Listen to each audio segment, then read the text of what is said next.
Brothers and sisters, welcome this morning. I welcome all of you here to this great event. But first I want to welcome our new brothers and sisters of the New York State Nurses Association. Let's welcome them.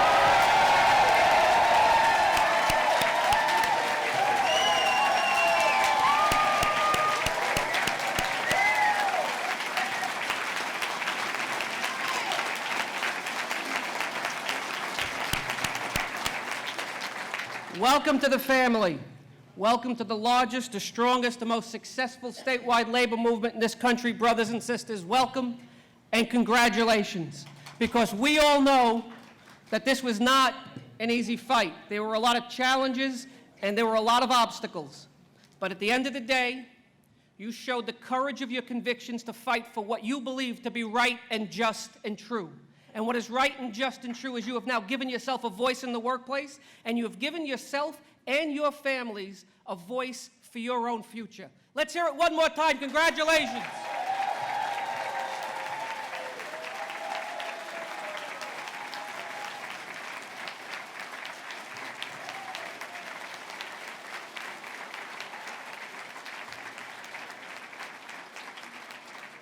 Now, I have a few acknowledgments to make, and this is always a little risky for me because everybody here pays me dues. So we're going to make sure we got this right. But first, actually, some of our elected officials who are here today, Pat Fahey, Assemblywoman Pat Fahey is here. And our host, the Mayor of Albany, Kathy Sheehan, is here.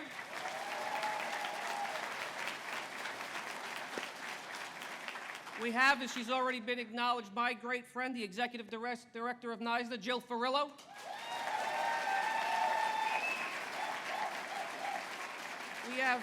We have Jeff Stark, the President of the Greater Capital Region Building and Construction Trades Council. Bill Ritchie, the Albany County Area Labor Federation, Central Labor Council. We have Pete Barry, the President of the New York State Police Benevolence Association. Leroy McGinnis, the Vice President of the New York City Uniform Firefighters Association. We have Orrin Barzilay, the President of the Uniform EMTs, Paramedics, and Inspectors.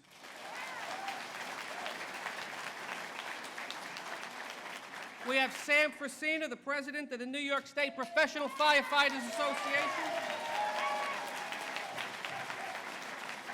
And I want to acknowledge, certainly everyone who's here today, but I want to specifically acknowledge all the members of the Hotel Trades Council who work in this, and who also had a great contract victory under the leadership of Peter Ward just 2 months ago. Let's hear it for the hotel trades.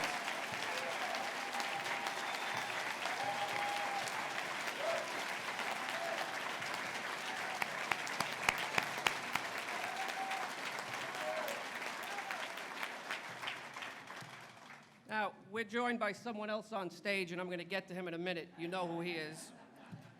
But let me just say this for everyone here. You know, today's a great day, and it's a great day for a lot of different reasons. We celebrate inviting our new brothers and sisters and welcome them into our family. But I see here, as I just mentioned, we have brothers and sisters from public sector unions and private sector unions and building trades unions all here to say welcome. That's who we are. And I say this a lot, and I know Jill has heard this time and time again. We are a family. The labor movement is a family. We're a big family, 2.5 million brothers and sisters. But that's what makes us who we are. You know, you don't have to be blood related to be a family. We don't have to look alike or talk alike or sound alike. Look at Jill, right? Look at Jill. You know, Jill and I don't look alike, Jill, or talk alike. Nothing. But here's the thing. Jill is my sister in the truest sense of the word, because we share the same values and the same principles and the same ideals.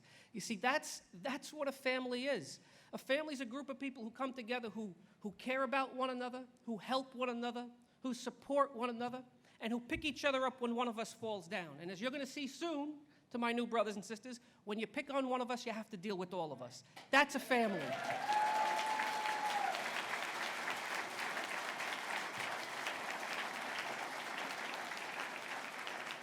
And being a part of NYSNA and joining this movement now is more important now than ever before, because we know that working men and women in this country are under attack like never before. The middle class in this country is under attack like never before by conservative right-wing ideologues who want to silence our voice. That's what they want to do, because they recognize that when we are strong and vibrant and successful, we not only improve the lives of our members, but we raise the standard of living and the quality of life for all working men and women. When the labor movement fights alongside the governor for a $15 minimum wage or paid family leave or raising unemployment insurance benefits, right? When the governor signs that bill, it doesn't just say a $15 minimum wage, but only for union members, or paid family leave, but only for union members. No, everybody prospers, and that's what they're concerned about. That's what they're concerned about. So when they all join together and they say they want to silence our voice, they want to silence the voice of labor and working men and women and middle class, what our new brothers and sisters have said by joining NYSNA is this: not here, not now. You're never going to silence our voice. We're always going to stand up for what we believe in, and we thank you for that.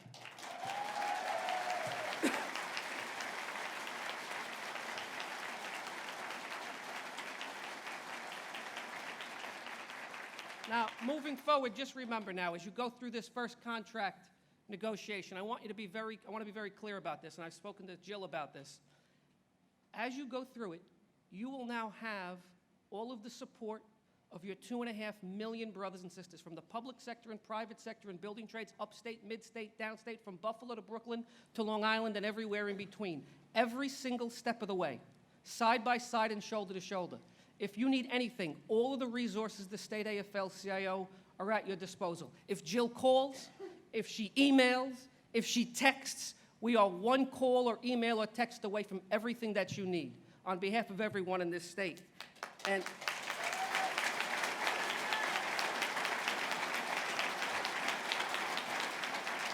you see, that's what the labor movement is all about. You know, there's a lot of people who talk about they want to do this and they want to do that, and they talk about what they may be able to do. But in the labor movement, we do it.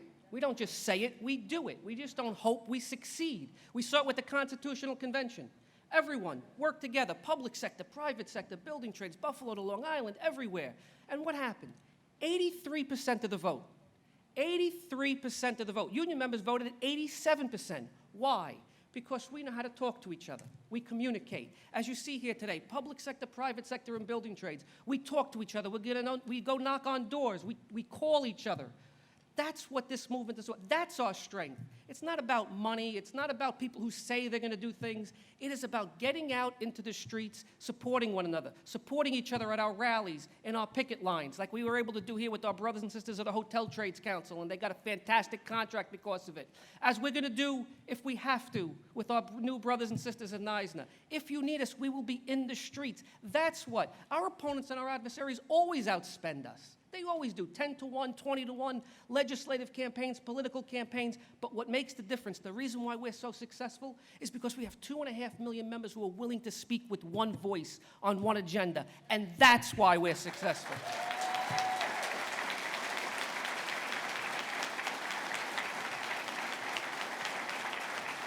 So, I know we have a tight schedule. Let me just end with this. Brothers and sisters, we're going to be together moving forward from this point forward, because we all share a bond. Working men and women share a bond. I don't care if you're making $25,000 a year or $150,000 a year.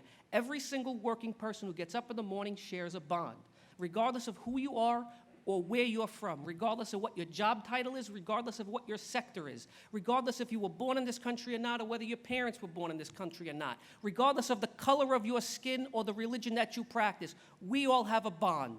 And it's a bond that says we share the same needs and the same concerns and the same wants. And we share the same values and the same principles and the same ideals. And those principles and ideals are basically this. We all want to be able to go to work every morning to support ourselves and our families.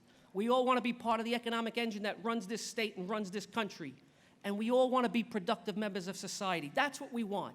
But it's even more than that. I'll give you a quick example. My wife and I am blessed. My wife, Andrea, and I have 3 daughters. They are 15, 13, and soon to be 8, or 20, but she's still going to be 8 years old. And at the end of the day, when I get home and I see them at night, all I want to do, as their father, as their parent, all I want to do is I want to nurture them, I want to protect them, And I want them to have a better life than me. I want them to have a brighter future than I had when I was their age. If you're a parent, that's what you want for your child. If you're not a parent, that's what your parents wanted for you, because that's the American dream. The American dream isn't about owning a new house or buying a new car. Those are residual effects of the American dream. The American dream in this country historically has been that we want the next generation to do a little bit better than the generation before it. We want the next generation to be a little bit more financially secure than the generation before it.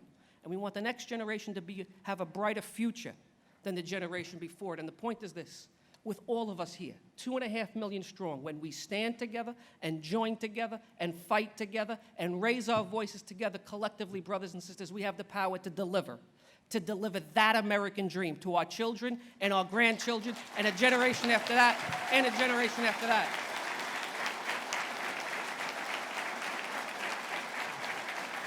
So again, welcome. Now, before I introduce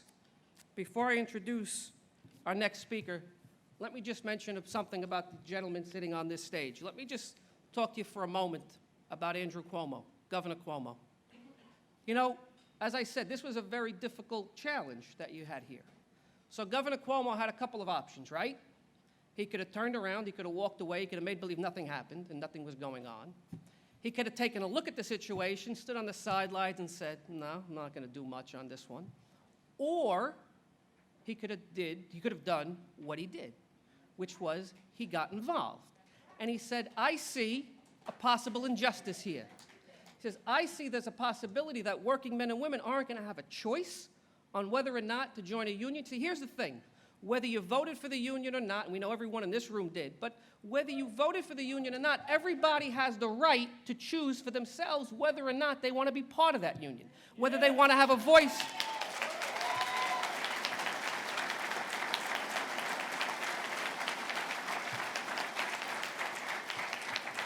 So what did our governor do? He chose option 3, which was to get involved. He chose to lead. He chose to get up and stand up and have the courage of his convictions to say, regardless of how difficult this situation may be, everyone deserves that right to speak out for themselves. And that is another example of how our governor truly understands and respects and appreciates the value of organized labor in the public discourse in this state, understands and appreciates the social and economic impact that the organized labor movement has in this state, and how we're supposed to always work together with our elected officials, led by the governor, to improve the lives and raise the standard of living and quality of life for all working men and women. So, Governor, let me just say this.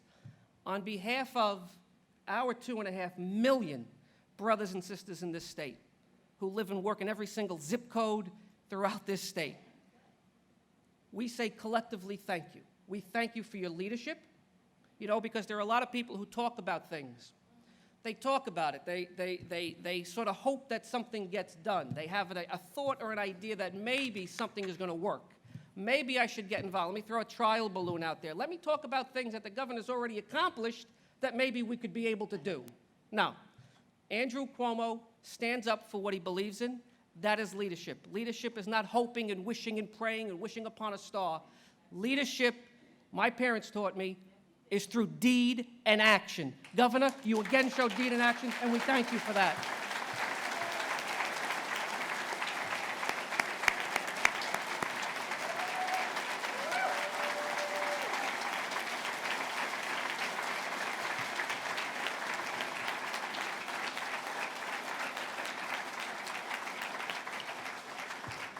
And once again, our governor has set a standard for the rest of this country. For every single elected official in this country, from the right-wing ideologues, conservative ideologues who occupy the White House, who occupy many seats in Congress, and throughout the 28 right-to-work states in this country, Andrew Cuomo stands up and he says, here in New York, not now, not ever. And thank you for that, Governor.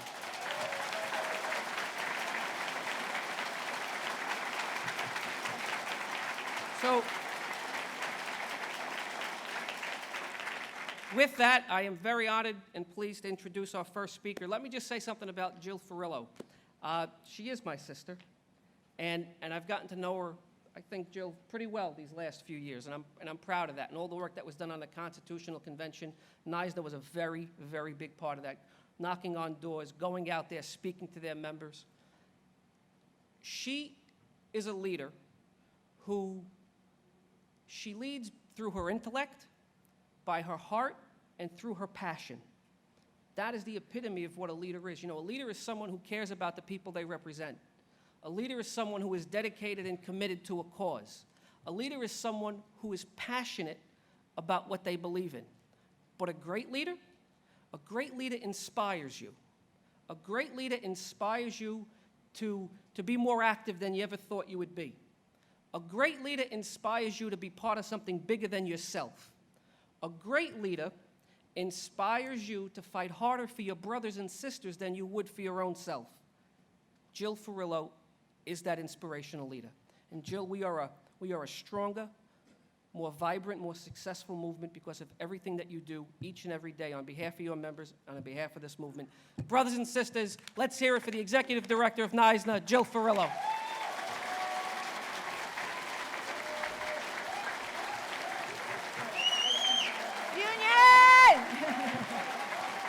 Union!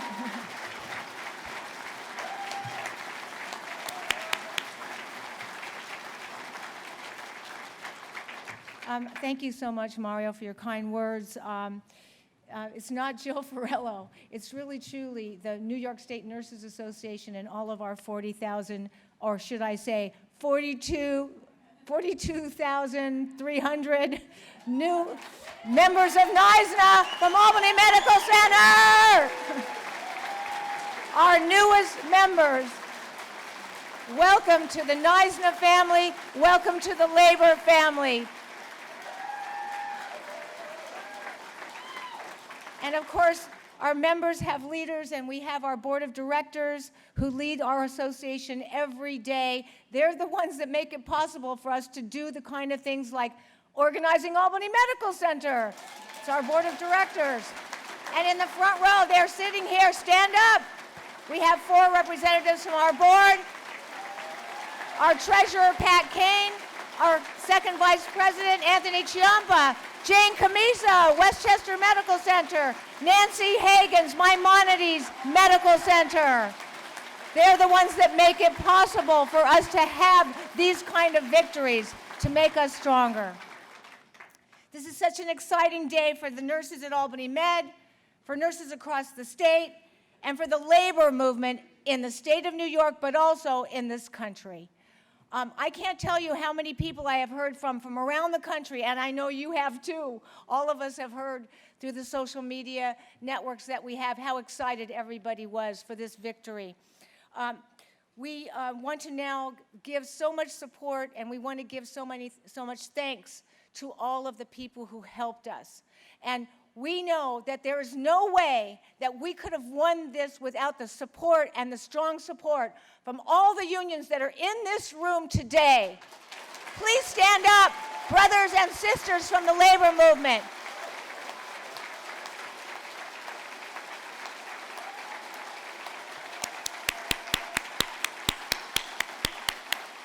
I see the faces of so many people who helped us. Leroy McGinnis from Uniformed Firefighters Association. Oren Barzilay from Uniformed EMTs, Paramedics, and Inspectors. And Sam Fresina from the New York State Professional Firefighters, who wrote that awesome letter that we put out and got distributed, I don't know to how many thousands of people. But that really did turn the tide. It was the support that you gave, the letters that we got from NYSPEC, and all of the unions that are represented by NYSPEC. It really made all the difference. It gave the nurses the courage to keep going and to move forward. For years that we have known that the nurses at Albany Med would be stronger if they were organized. And the nurses in the state have been increasingly organizing. At Albany Med, nurses face lower pay, longer hours, and unfair practices. But their efforts to unionize were always foiled. How many times they were foiled. But last week, we turned a new page.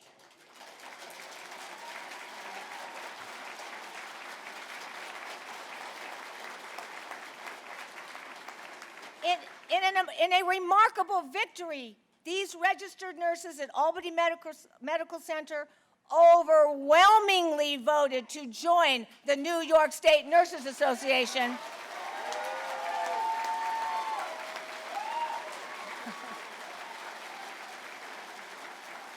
And by doing that, you join the fight for a better future for yourselves, but also for your families.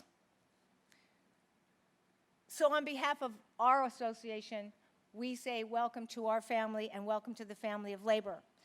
Now, this morning I also have the pleasure of introducing someone who was actually a part of helping to support the nurses at Albany Med.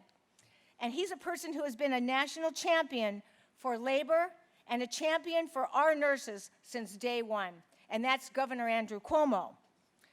The fact is that the nurses at Albany Med had no stronger ally than Governor Cuomo in their fight for justice and fairness against incredible union busting. And that's true. We know that. We know what was going on in there, and it was ugly. You okay? Am I right? So Governor Cuomo, thank you for standing by the sides of unions in good times and in bad times.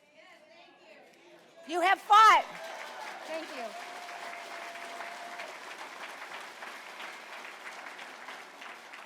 You have fought not only to protect union and workers' rights in these challenging times, but also to strengthen and actually expand the rights that we have. Now, more than ever, while Washington, D.C. politicians seek to destroy our labor movement, we need Andrew Cuomo's voice and strength and commitment to our shared vision. The governor's leadership has never been more important as it was at the critical time for the nurses at Albany Med during that organizing campaign. And since that successful election, he is now bringing hope to other nurses and caregivers, the 1199 caregivers who seek union representation. Go 1199, we're behind you.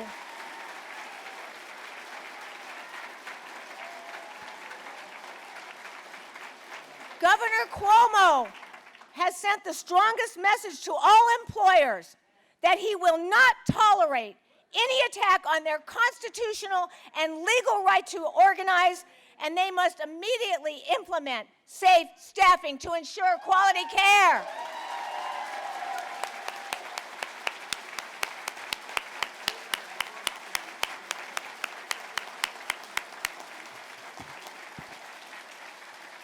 Governor Cuomo is not just someone who talks the talk. Andrew Cuomo walks the walk.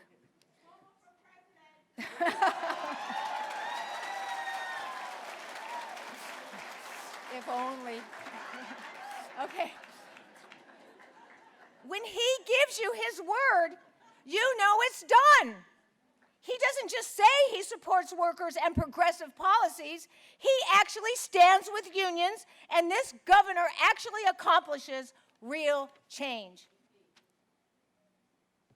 I am proud to introduce the #1 voice for labor unions in the state of New York and, frankly, in this country, the 56th governor of New York State, Governor Andrew Cuomo.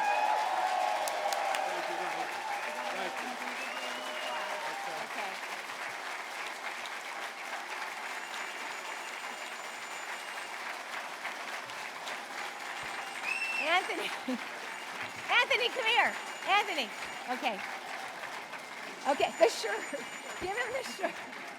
Okay. Governor Cuomo, it gives me great pleasure to present this morning this symbol of our appreciation for your support of our nurses, the working men and women of New York State. Thank you. Thank you, Donna. Thank you. I love that shirt. Petite, my size, too. Thank you. First, to the nurses. You did it, you did it, you did it. Let's give the nurses a round of applause.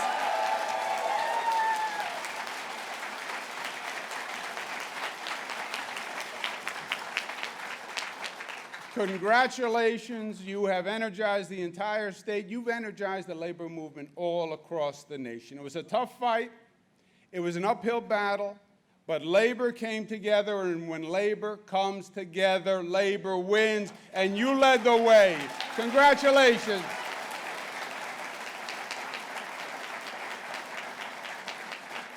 You have a great leader in Jill Furillo, and she's an inspiration to all of us. Let's give her a round of applause.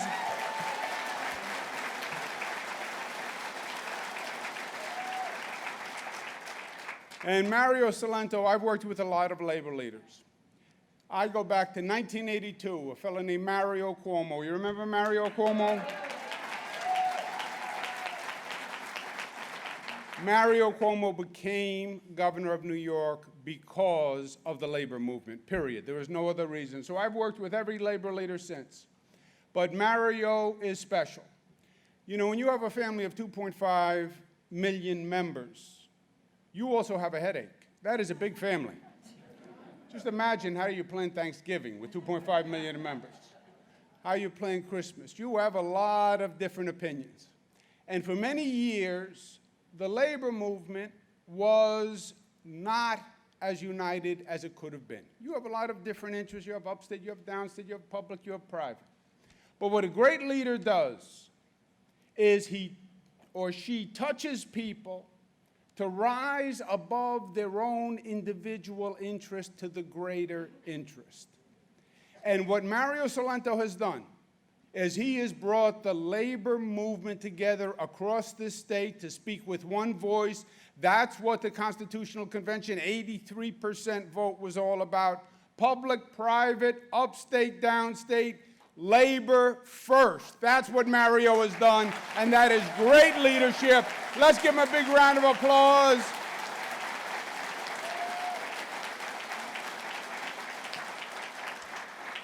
And he's exactly right. Let's share in the victory with the hotel trades, brothers and sisters. That was a beauty.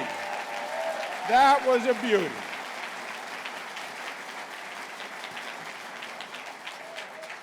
And it is true. At a time when this nation is going backwards on the power and work and rights of working men and women, New York is going forward. And this is a national victory. And the hotel trades had a national victory, and TWU had a national victory, because this comes at a very important moment. This is a transitional moment in this country. The Washington administration is against the labor movement. Period. That is the truth. You see it in the Janus case. You see it in who the president is appointing to the NLRB. You see it in them trying to gut the OSHA laws. You see them in trying to repeal Davis-Bacon. But we have the advantage of clarity now. We see the choices before this nation. We see the lines. And we know on what side of the line we stand. Now, why is Washington against you? Two reasons. One, you represent the middle class. Labor built the middle class. Labor protects the middle class.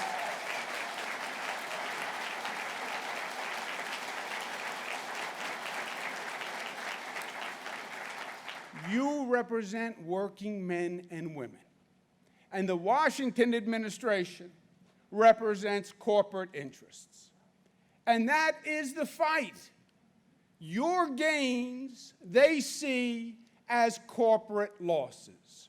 You get higher wages, they believe corporations get lower dividends. They're wrong, because shared success is the greatest success, and this nation has always done best by raising everyone, not just some. But the way they see it, it's either or.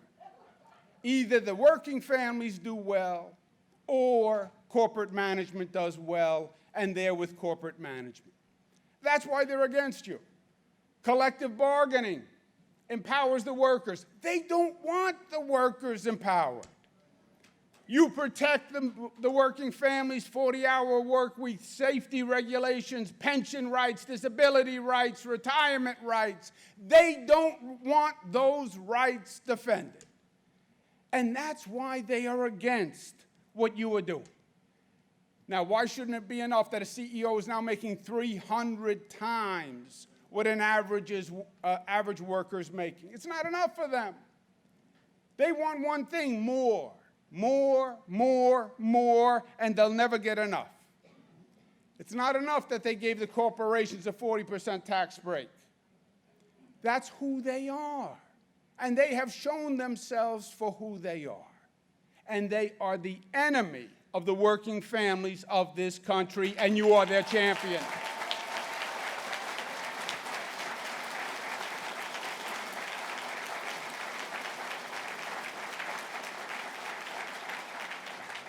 I mean, remember who you're dealing with.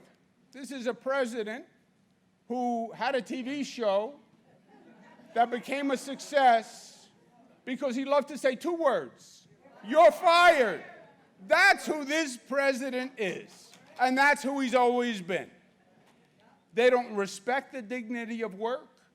They don't respect the plight of the middle class and the pain that the middle class has been in, and the suffering and how the middle class has actually gone backwards in life. Real wages have gone backwards for the middle class. They don't understand the fear of not being able to pay your child's college tuition, the fear of not knowing what you're going to do in the retirement, the fear of getting a pink slip any day that says the business is closed and you're on your own, and by the way, the pension fund is gone. They don't feel that fear, that palpable fear that stays with you when you put your head on the pillow at night. They come from a totally different reality, and they don't feel what the middle class and the working families need to keep the American dream alive, as Mario said. Now, the clarity is liberating, because in the campaign, they defrauded the middle class, and they confused the middle class. And let's be honest, they confused many of your members. Why? Because in the campaign, they sensed the pain and they used the pain. Now, it was a total fraud. They exploited the economic anxiety, but they touched it. And they said to the middle class, you know what?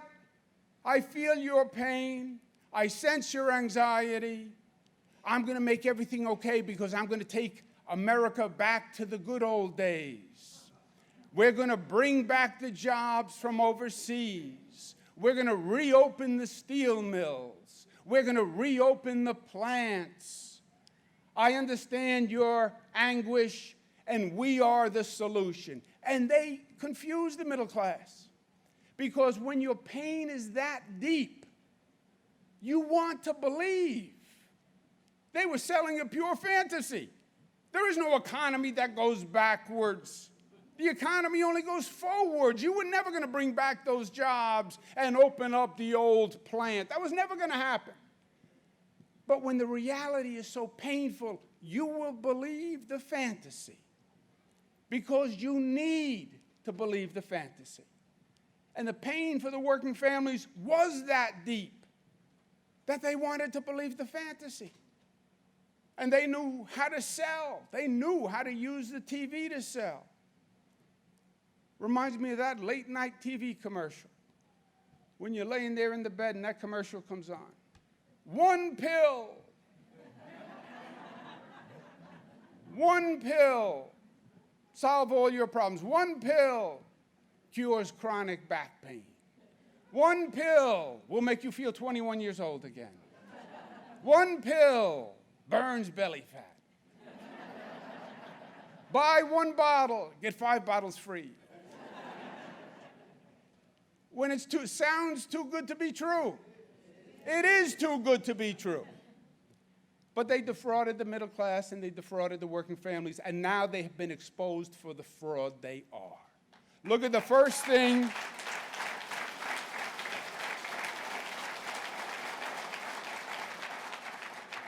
Look at the first thing they did when they got into office, after all those promises. First thing they do is they pass a tax reform bill. Tax reform bill gives 80% of the benefit to the top 1%.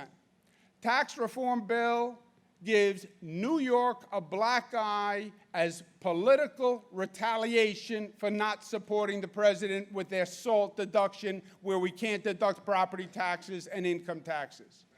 The tax bill gives a 40% tax breaks to corporations, and then says, you know what, we hope you pass that on to the workers now that we gave you a tax break. We hope that the corporations are nice enough and good enough and charitable enough to give it to the workers in terms of higher wages. You know what? I still hope there's a Santa Claus. I really do. But I am not making policy based on the hope of Santa Claus. If they wanted to give higher wages to the working men and women of this country, that's what they would have done. They would have not handed a blank check to corporate America.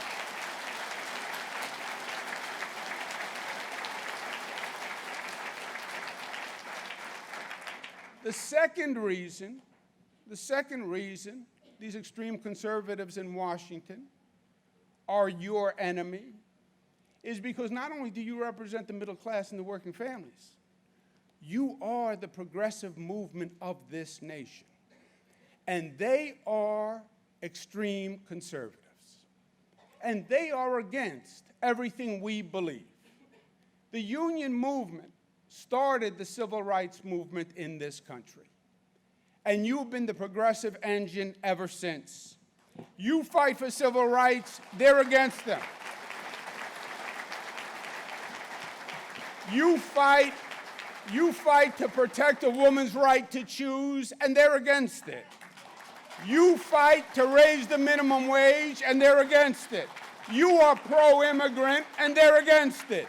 You are pro-paid family leave, and they're against it. You are pro-LGBTQ rights, and they're against it. You are pro-gun safety, and they're against it. You are pro-environmental protection, and they are against it. You are pro-America that works for everyone, and they are against it. It is that simple. They are against what we believe, and they are against what we stand for, and they are against what we want to do, and they are against our vision of America. That's what this is about. That's what this is about. Don't kid yourself.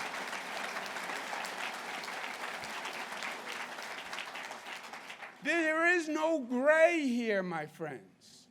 It is black and white. But you know what? There is liberation in understanding the clarity of the situation. They do not believe in the people we represent. And they do not believe in the values that we represent. And they are against us. And they will do everything they can do to stop us. And they are trying to do that. Fine. We see it. We understand it. You want to defeat us. Well, we have news for you.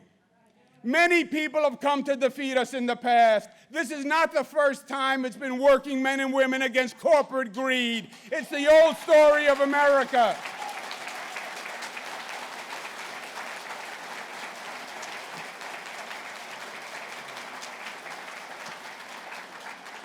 And you have drawn the lines, and we know what to do. We're going to come together as a family, as one, as Leader Salento says. We're going to organize and organize and organize and bring more brothers and sisters into the labor movement, because this is the protection for the middle class, and this is how we grow the middle class.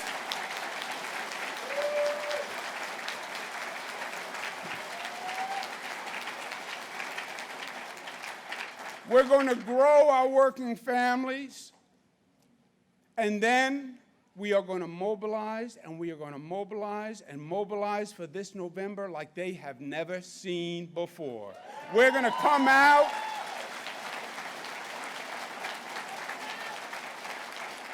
We are going to come out, all 2.5 million members and their families and their in-laws and their neighbors, and we're going to speak with one voice.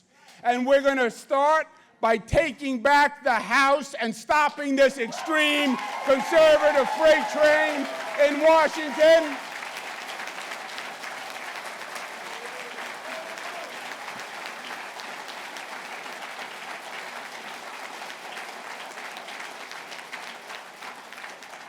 We are then going to elect a state Democratic Senate and show those Republicans who bought onto the extreme conservative agenda it has no home in New York. Not upstate, not downstate, not on Long Island.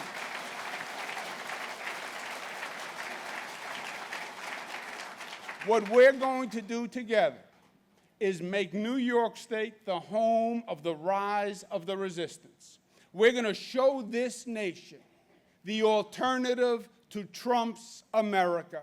And the alternative to Trump's America is the great state of New York, the beacon of progressive values, the state that says we can all succeed together. We don't have to pick winners and losers. It's not management or workers. It's not black or white. It's not gay or straight. It's all of us together. That's the New York way. And that's what works for this country. And we're going to reject their division and reject their fear. And we're going to show them what unity can do and what the middle class and working families united can do. Thank you and God bless you.